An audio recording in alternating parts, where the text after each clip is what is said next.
Education is my goal YouTube ચેનલમાં હું અનિલ ડેરવાળિયા આપનું સ્વાગત કરું છું। મિત્રો, આજે આપણે મહીસાગર જિલ્લો છે તેનો પરિચય લેવાના છીએ। સાથે સાથે મિત્રો મારી ચેનલને સબસ્ક્રાઈબ કરતા રહેજો। સાથે વિડીયો પસંદ આવે છે તો મિત્રો લાઈક કરવાનું ના ભૂલતા।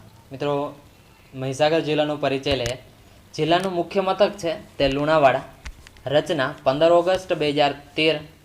વિસ્તાર કેટલો તો કે 2500 ચોરસ કિમી। તાલુકા આવેલા છે 6: લુણાવાડા, કડાણા, ખાનપુર, સંતરામપુર, બાલાસિનોર અને વીરપુર।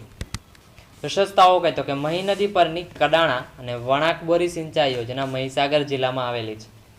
વિશ્વમાં સૌપ્રથમ ડાયનાસોરના જે ઈંડા છે એ સૌપ્રથમ રૈયાલીમાં મળ્યા હતા। કુલ ગામડાઓ 715। લિંગ પ્રમાણ 1000ની સામે 941। શહેરી જાતિ પ્રમાણ 928। ગ્રામીણ જાતિ પ્રમાણ છે 948। કુલ સાક્ષરતા છે 72.32%।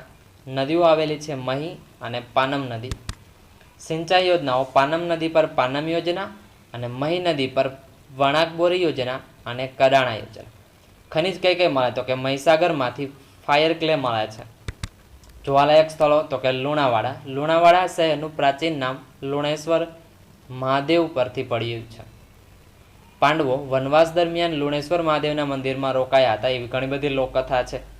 ઇન્દિરા ગાંધી સ્ટેડિયમ, જવાહર ગાર્ડન, કાલકા માતાની ટેકરી જોવાલાયક સ્થળો છે જે લુણાવાડામાં છે। રૈયાલી બાલાસિનોરમાં સૌપ્રથમ ડાયનાસોરના ઈંડા મળ્યા હતા। બાલાસિનોરની અંદર તો કે બાબરી વંશના રાજાઓનું રજવાડું છે। ઘણી બધી પ્રશ્ન પૂછાય છે તો કે બાબરી વંશના રાજાઓનું રજવાડું કયું હતું તો બાલાસિનોર। મિત્રો, વિડીયો પસંદ આવ્યો હોય તો લાઈક કરતા રહેજો। Thank you.